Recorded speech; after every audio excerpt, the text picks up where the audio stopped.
वर्गमुळात 30 प्लस वर्गमुळात 30 असं असतं रे. वर्गमुळात 30 प्लस वर्गमुळात 30 प्लस वर्गमुळात 30 असं कुठपर्यंत चाललं? अनंतपर्यंत चाललं. बरोबर किती?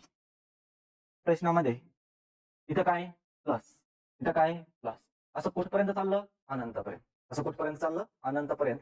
जर प्लस असेल, लक्ष द्या व्यवस्थित, जर प्लस असेल समोरील 30च्या समोरील वर्गसंख्या घ्यायची. त्या समोरील काय घ्यायची? वर्गसंख्या. मग प्लस असेल तर समोरील वर्गसंख्या. समोरील वर्गसंख्या किती मग? 36. समोरील वर्गसंख्या किती? 36. तिचं काय घ्यावं लागेल आपल्याला? काय घ्यावं लागेल? वर्गमूळ. काय घ्यावं लागेल? वर्गमूळ. तिचं घ्यायचं वर्गमूळ. वर्गमूळ किती आलं? 6. हे झालं आपलं आन्सर. हे काय झालं आपलं आन्सर. संपला प्रश्न. तेव्हा प्लस असेल तेव्हा समोरील घ्यायची, आणि मायनस असेल तर रे, मायनस असेल तर पाठीमागे.